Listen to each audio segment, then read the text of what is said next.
Mark Lennon joins me in the studio for a Unions New South Wales update.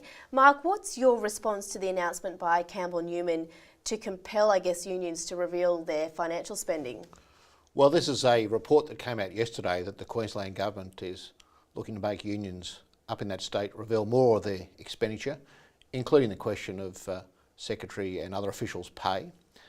There's really behind this is just an attack by the Conservative government up there on unions and on the right of unions to spend money on campaigning.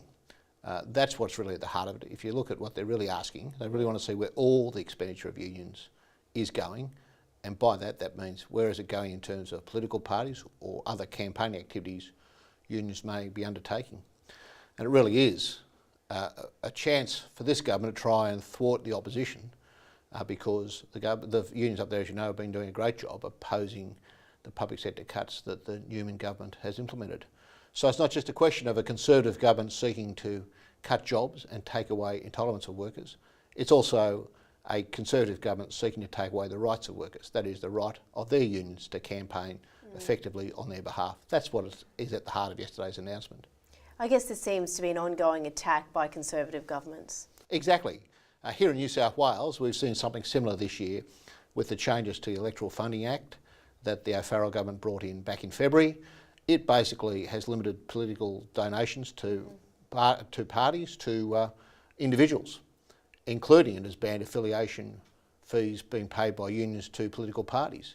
Now, as you know, here in New South Wales, we've traditionally, a number of unions have affiliated to the Labor Party, and that's been the collective voice of working people in the Parliament. And that's really what's at the heart of the legislation here in New South Wales, is to thwart the ability of working people to have that collective political voice by limiting the rights of their unions to contribute to a political party. So these Conservative governments, they're very dangerous in what they're doing with the politics of their respective states.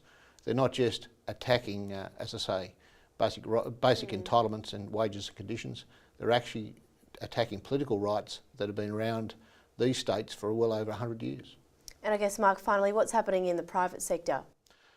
Well, employers out there are also pursuing a very difficult agenda. We see employers continually wanting to have changes to the Fair Work legislation to restrict the rights of working people, to have their unions bargain on their behalf, or what they can bargain on their behalf. They want to move down the path, as they say, of flexibility in the workplace, which in most cases means doing more work with less resources for most people. It's not about genuine flexibility.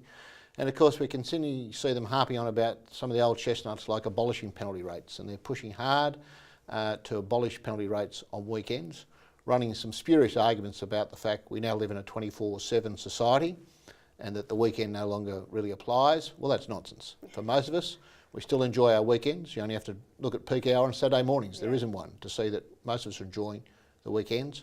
For those workers that have to work on those times during what we call unsociable hours, they should get adequate compensation. That's why penalty rates are so important.